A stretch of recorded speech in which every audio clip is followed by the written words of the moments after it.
Hey guys, what's going on? I'm here at Adelaide United FC headquarters with high performance coach Greg King. Greg, thank you for having us. No worries, good to have you down. Now let's have a little bit of a chat about soccer, obviously, and how weight training and strength and conditioning really ties in for soccer players. You know, is it important? What sort of training do they do? Let us in. Yeah, we see it as being very important for the boys, both pre-season and in season. Mm-hmm. So we get the boys in here every morning doing some kind of gym work. Most days in the morning before training, it's pretty light, more activation type work. Mm-hmm. But we also get the boys in here for compulsory gym sessions after training to try and build strength and power. And we focus on all areas, probably mainly lower body, core, but also upper body as well.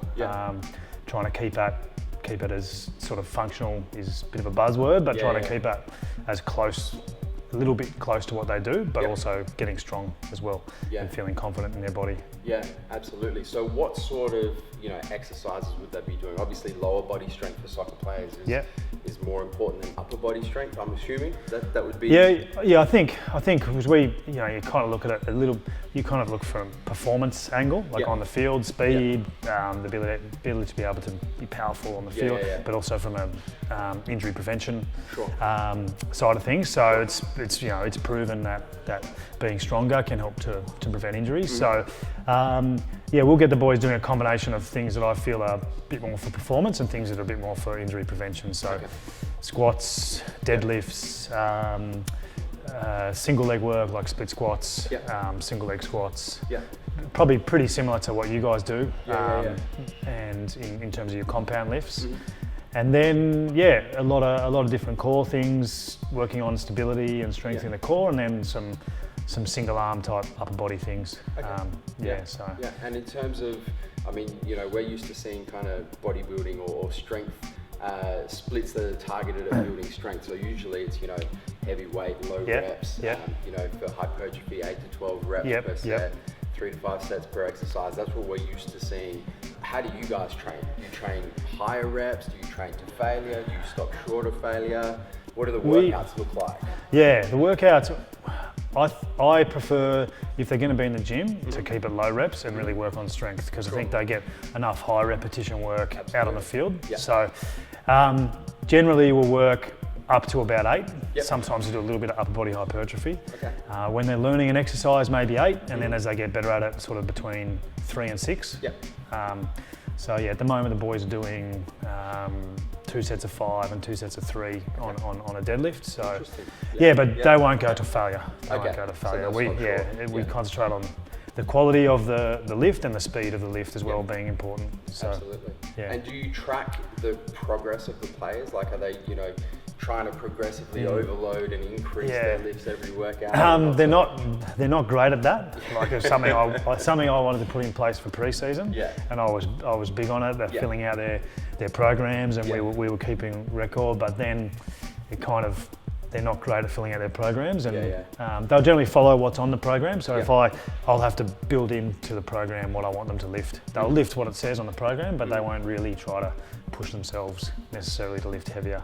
So that's a bit of a constant battle. Constant battle. I can imagine they're more focused on their performance on the field rather than their That's right, performance and in the gym, right? They don't want to be, I know they're not necessarily going to get sore, but they've got a fear of being sore. And also a fear of getting an injury in the gym. So trying to constantly sort of iron that out. Absolutely. And do you have players that, I guess, build too much muscle? Because obviously, in performance type sports like soccer, there's that balance between agility and muscle mass and things that come along with muscle mass, strength and power and that sort of thing. So have you had any players that you're like, well, hold on a second, you need to stop lifting weights, you're actually starting to affect your performance now? It's pretty unusual, because mostly soccer players are kind of ectomorph type builds, so they don't, no matter how much they lift, they won't put on much size. But we do have a couple of guys, Michael Moroney is one, and I think probably Benny Garuccio, who you saw in the gym, and Mark Ocheng. They would probably, if they did a lot of upper body, they would probably build build a little bit too much upper body weight. So, and we've seen guys who've dropped weight, maintain strength, but little less bulky, have good improvements on the field in terms of the way they move and their acceleration and change of direction and things like that. So there is a couple of guys you've got to make sure aren't doing too many sessions of upper body in the gym. But something more often than not, they could probably do with more. Some of the players. So, absolutely.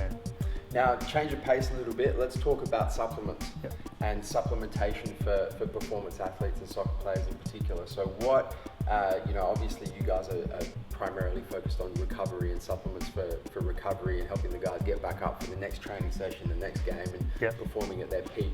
What sort of supplements do the Adelaide United guys take? Yeah, we obviously, being here at our own training centre, we want them to have something straight away rather than wait till they get home to eat or go out to lunch, because it actually takes a bit of time by the time they go and get lunch. So even if we have lunch here, we encourage them to get protein in 25 grams around that mark straight after training.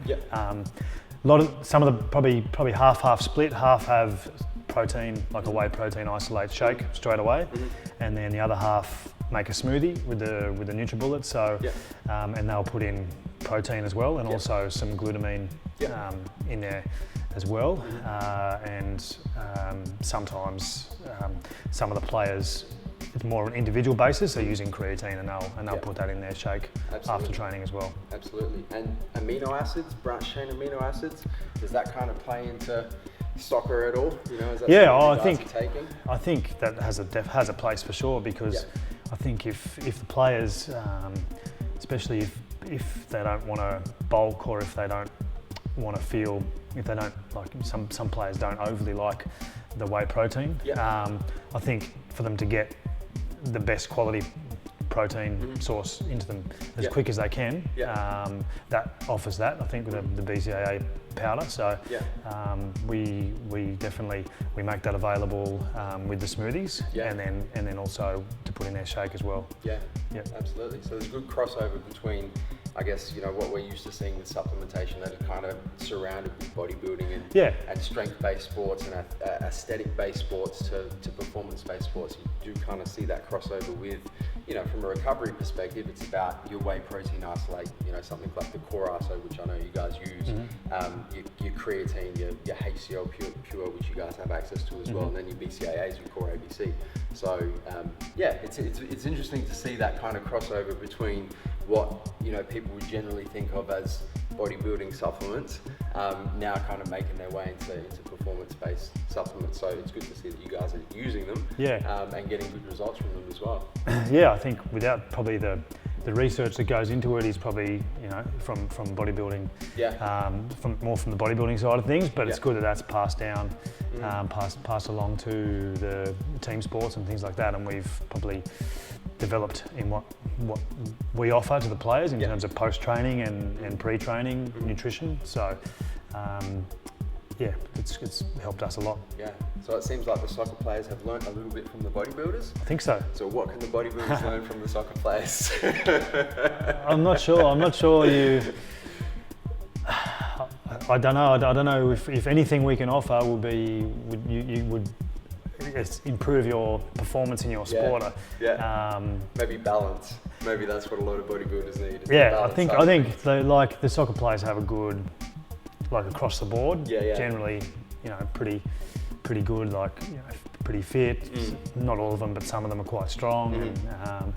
But it's hard to sort of see where what kind of training we do you could actually implement in your program, or.